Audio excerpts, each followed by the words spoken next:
It's Farmer Matt here, and I'm going to show you the beds that are right in front of our house here on the Dacha project. So in permaculture, they would call this Zone 1, meaning the farming space that is closest to where you live. So you see the beds here, and right next to them is our beautiful, slightly falling apart house.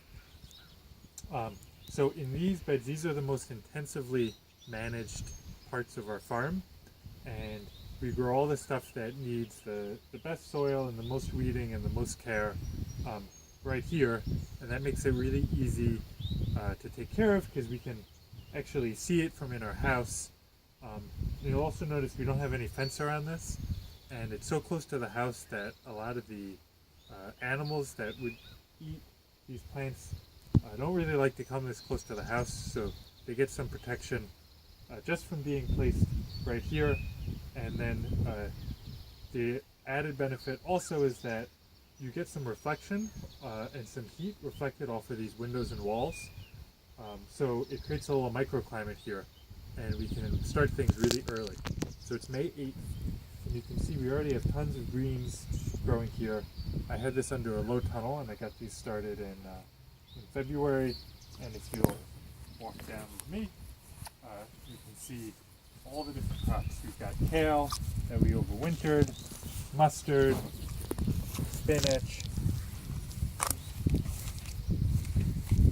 lettuce, arugula, cilantro, dill, and on all of these beds where I grow the greens, I do succession planting, meaning that every couple of weeks I plant a new crop, and that way we have the greens and the herbs available all year long.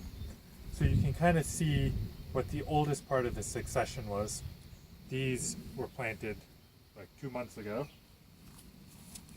These were planted like a month ago.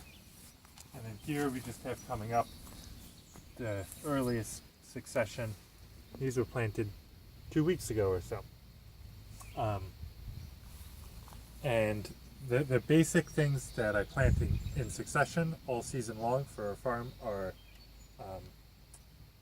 dill and cilantro, which I plant every 2 or 3 weeks, radishes, which I also plant every 2 or 3 weeks, and then greens. And the greens vary a little bit throughout the year because some greens like cold weather and some like warm weather. All year long I plant mustard and lettuce, but in the spring I'll also plant spinach and arugula, and I plant a few different types of mustard because it's really reliable, easy to grow. We've got this red kind, and then over here I have this freely mixed kind of mustard. And the other important thing, I save seeds for a lot of these crops.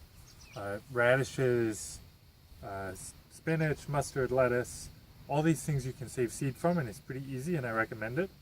But I don't let any of the plants in this bed go to seed, because I want to keep this bed really, really clean, really, really free of weeds, really easy to work. So every year when I plant my seed crop, I go somewhere else on the farm that's kind of farther away where I can let plants go a little wild, and I'll plant all these same things, mustard, kale, spinach, and I'll let them go to seed and collect the seeds from them, and that way I'm keeping my supply of seeds full, and I have enough seeds to plant these crops every 2 weeks and overseed them and not worry about buying seeds or running out of seeds or anything like that. I think that's it.